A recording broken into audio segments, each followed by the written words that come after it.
ही लहान कोकरं बघाल तर आत्ता कुठलंच एका कोपऱ्यात बसणे नाही. माझ्यासारख्याला थंडी लागते, माणसालासुद्धा थंडी लागणार, पण ह्या लहान कोकरांना थंडी लागणार नाही. ह्याचं कारण आहे की मी ह्यांच्यावरती जे काही प्रयोग करतो किंवा जे काही मला अनुभव आला आहे ह्याच्यामुळे ह्यांना थंडी किंवा ह्याच्या नाकाला शेंबूड किंवा ह्याला सर्दी कुठल्या मेंढराला होणे असा विषय येत नाही.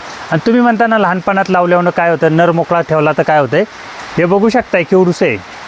ही 8व्या महिन्याला आत्ता आहे आणि ही दुसऱ्या वेताची आहे.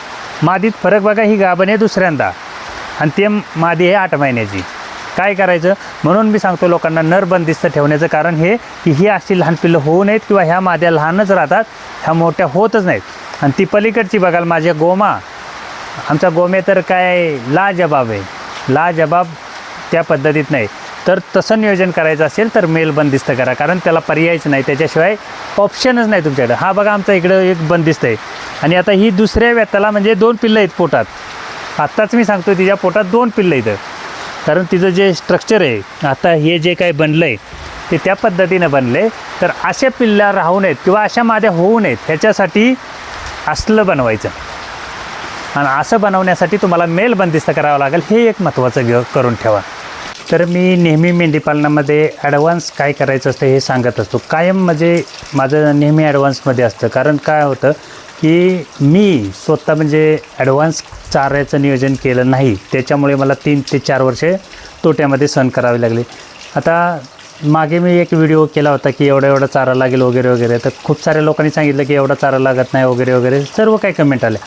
पण आत्ता अशी परिस्थिती आहे, पाऊस नाही, ह्या अभावी जर काय आता तो चारा असता तर विकता आला असता. आज आमच्याकडे जे काही तुरीचं बुसकाट येतं 22 रुपये किलो नाही, ज्वारीचा कडपा तर विसरूनच जा, मग किती रुपयानं असेल.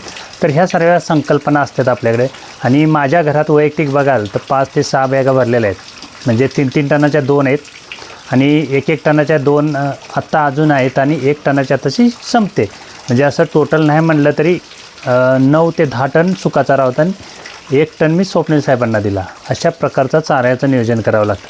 आता बाहेरची परिस्थिती तर बघूच शकत नाही आणि आमच्या इकडे म्हणजे 15 ते 20 फुटाच्या पुढेचं दिसत नाही, अशा परिस्थितीत हे मेंढीपालन केलेलं आहे. ज्या गोष्टीचं चॅलेंजिंग असतं त्या गोष्टी जर तिथं जाऊन पाहिल्यानंतर जर आपल्याला करता येत असतील तर ते कधी पण.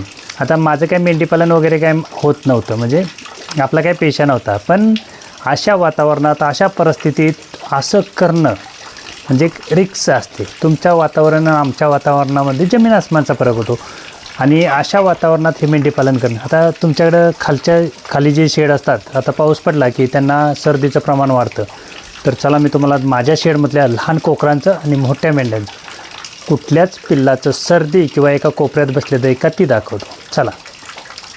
तर आता शेडमध्ये आहे, संध्याकाळचं माझी गोधडी काढून ठेवले कारण मला गार लागते, म्हणजे खोळ बोलतात आमच्याकडे ते. आणि ह्याचं नाक बघा आहे, कुठल्या नाकाला शेंबूड, किती दिवसाचं येतं तुम्हाला माहितीच असेल. आता कुठल्याच पिल्लाचं, ह्याचंच नाही सर्वच दाखवतो मी तुम्हाला, असं काय नाही की ह्यालाच दाखवतो.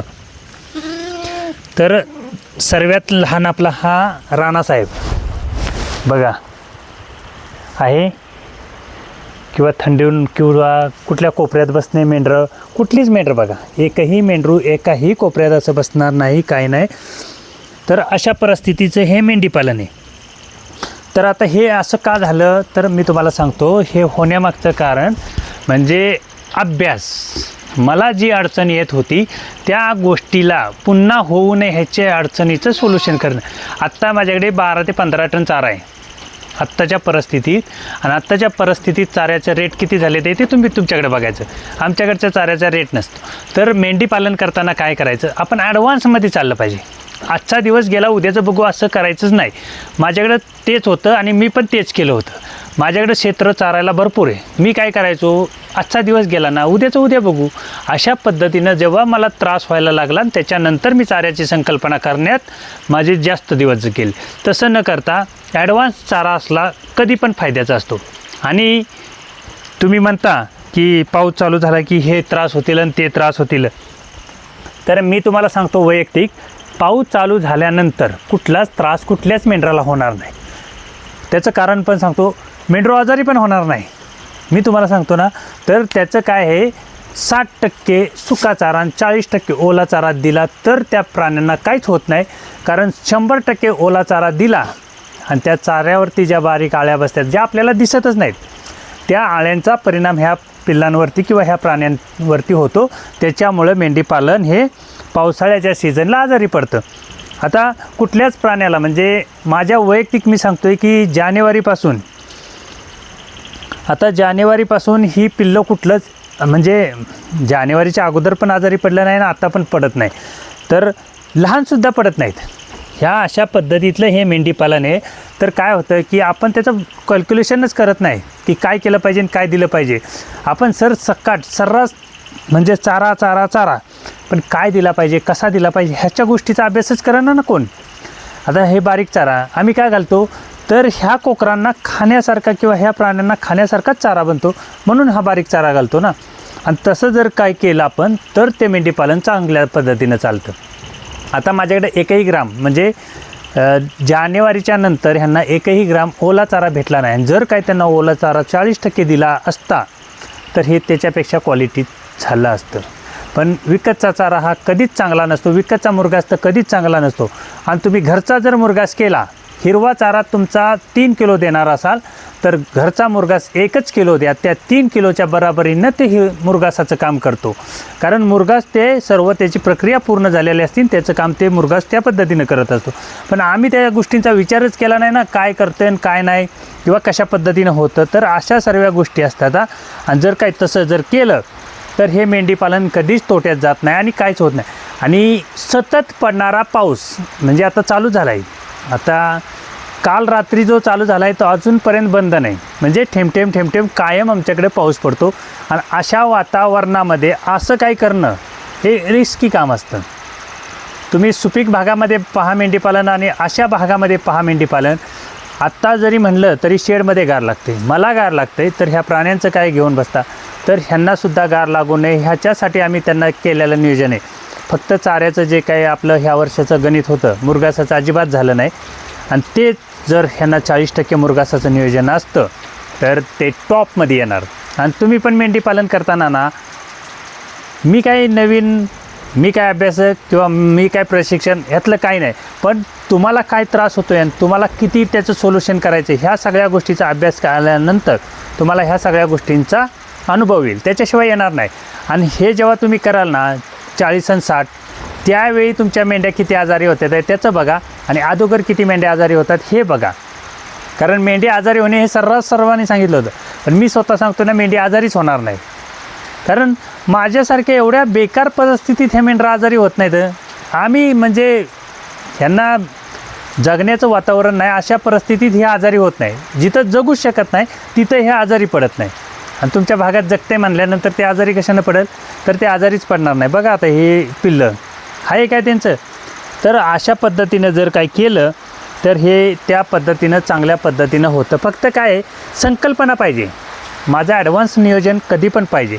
ॲडव्हान्स नियोजन जर असेल तर मात्र हे तुम्हाला कधीच तोट्यात येणार नाही आणि कधीच तुमचं तोट्यात जात नाही, हे मला चांगलं कळायला लागलं. आणि त्या पद्धतीनं जर नियोजन करत नेलं तर मात्र हे 100% मेंढीपालन तोट्यात जाणारच नाही. फक्त काय झालं की आम्हाला वेगळं सांगितलं किंवा वेगळं त्यांनी दाखवल्यामुळे हे सर्व झालं. आता तुमच्याकडचा जेवढा भाग सुपीक आहे तशा भागामध्ये जर तुमचं तसं नियोजन होत असेल तर आमच्यासारख्या भागात तुम्ही मेंढीपालनच करू शकत नाही. किती PhD करून या ना आणि इथं करून दाखवा मेंढीपालन. तर अशा जर काही वेगळ्या भागात जर असं होत असेल तर तुमच्या सुपीक आणि दमदार भागामध्ये ह्याच्यापेक्षा क्वालिटी मेंढीपालन होतं आणि होतंच आहेच. कारण मी पाहतोय लोकांचं, त्याच्यामुळं मी सांगू शकतो.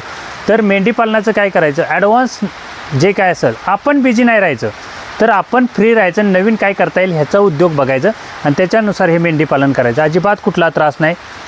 सर्व कोकरं फिरतायत, सर्व कोकरं खेळतायत, कोणाचाच कोणाला विषय नाही किंवा कुठल्याच मेंढीचा कोपऱ्यात उभे राहणे किंवा गप्प बसणे, साईडला थंडी लागणे किंवा असं अंग करून तसला काही विषय नाही. आणि सूर्याचा प्रकाश म्हणाल तर तुम्ही काही विषयच नाही काढायचं. कारण सूर्याचा प्रकाश येतो की नाही येतो हे आमच्याकडे काही विचारायचंच नसतं. आणि जी कोणी कास पठारला आले असतील त्यांना माहिती असेल आमच्याकडे सूर्याचा प्रकाश किती येतो आणि काय येतो. तर अशा पद्धतीतल्या वातावरणातसुद्धा मेंढीपालन करता येतं आणि जगवता येतं. फक्त काय आहे, आपला अभ्यास आपण पहिला करायचा. की ह्या मेंढरांना काय लागतं आणि ह्या मेंढरांसाठी काय करावं लागेल. ह्या 2 गोष्टी जर केल्या तर मात्र ह्या 100% हे मेंढीपालन एकदम ओक्या पद्धतीनं राहतं. अजिबात कुठला त्रास होत नाही, काय नाही. आणि अशा ठेमठेम पडणाऱ्या पावसामध्ये आम्ही ह्या मेंढ्या चारत होतो रानामध्ये, तरीसुद्धा ह्या जगत होत्या. आता तर पण दिसतंय का, पण तेव्हा चारत होतो. शेजारी बिबट्या येऊन बसेल का अजून कोण येऊन बसेल किंवा ह्यातलं कोण नेल हे कळणारच नाही. एवढ्या पद्धतीचं धुकेचं वातावरण असतानासुद्धा हे मेंढीपालन होऊ शकतं म्हटल्यानंतर हे मेंढीपालन कधी तोट्यात जाऊ शकत नसतं. फक्त काय झालं की आम्हाला सांगण्याची किंवा आमच्याकडं प्रक्रिया करण्याची जी पद्धत पाहिजे होती ना, ती पद्धतच नाही. त्यानं सांगितलं ना, मग मी फॉलो करायचं. पण तुम्हाला काय त्याचा त्रास होतो त्याचा तुम्ही रिझल्ट बघा ना. तुमच्याकडं समजा आता माझ्यासारखं आहे, मेथी घास वगैरे येतच नसेल, मग आम्ही काय करायचं, मेथी घासच लावत बसायचं का, दशरथच घास करायचं का. तर पावसाळ्यात आमच्याकडे झाडाला पान नसतं, मग आम्ही तुती लावायची का. तर आपल्याकडं जे येतं आहे किंवा जे माझ्या भागात उत्तम आहे ना, त्याच्यावरती ह्याचं नियोजन करायचं. अजिबात तोट्यात जाणार नाही, हे एक मात्र शिकलं पाहिजे तुम्ही.